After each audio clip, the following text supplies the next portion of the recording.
I would just like to say thank you to everyone for having me, and I feel really honoured to be here.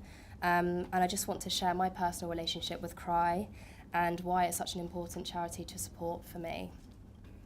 So people will mostly know me from Love Island, so that's good, and probably assume my life has always been pretty easy, and I've been dealt with a pretty lucky set of cards through life, but I can assure you I have had some bumps along the way.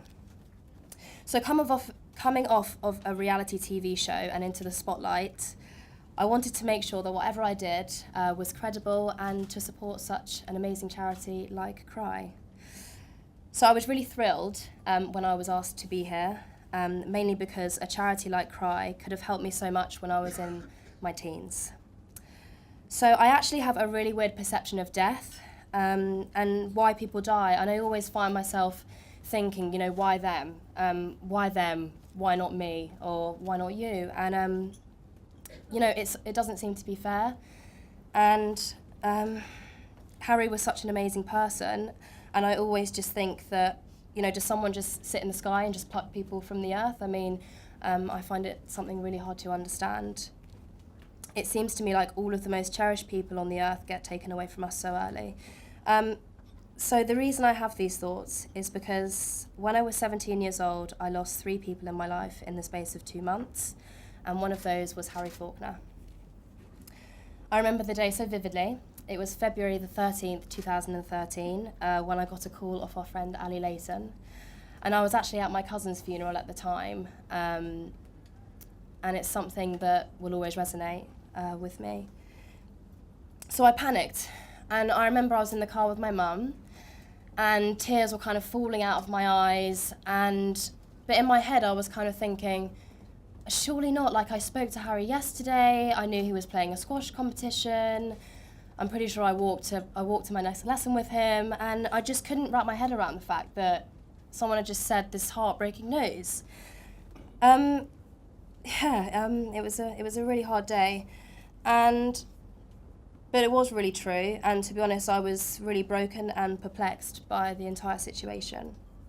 And at the time, I remember feeling so much guilt because in my head, Harry was the most selfless and admirable person that I knew at school.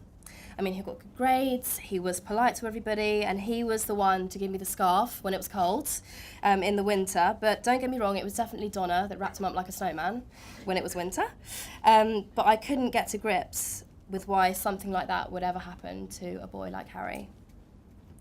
So the next day, I was in a state of denial, and I didn't want to get out of bed, I didn't want to go to lessons, I didn't even want to go to school, because then I would have to face the fact that I was never going to hear Harry's voice again, which was really sad. And my whole body ended up in shock, and I used to wake up every morning with a rash head to toe, and I didn't know why. And I was in a fight with myself whether it was real or not, and I remember waking up every morning thinking, was that real? Was it a dream? Please tell me it wasn't true. But it wasn't a dream. And not only was it a rippling effect for everyone that knew him, but seeing Donna and Harry's father Stefan lose their son like this was completely out of the blue and was truly heartbreaking. I went to go see Donna quite a lot following Harry's death, and it helped us both to talk. I also saw the effect my cousin's death had on my grandma at the time and was equally gutting. It makes parents question their own lives and their own existence because things like this aren't something you can ever prepare for, and losing a child before you just is something that should never happen. So the fact that we were all grieving virtually in private, and I definitely was struggling to cope, is exactly why a charity like Cry could have been integral in getting us all back to normal. It's also the reason why I want to support them right now, and Cry surrounds bereaved parents like Donna and Stefan, and other parents who are going through the same thing. It offers counselling, and it also offers to connect with other parents who have gone through the same loss. I'm so glad that Cry for Friends is now a running campaign and I can be a part of it, as I think we would all have dealt with Harry's death a lot better.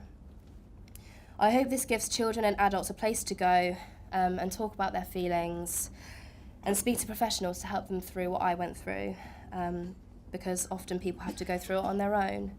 So thank you for your time.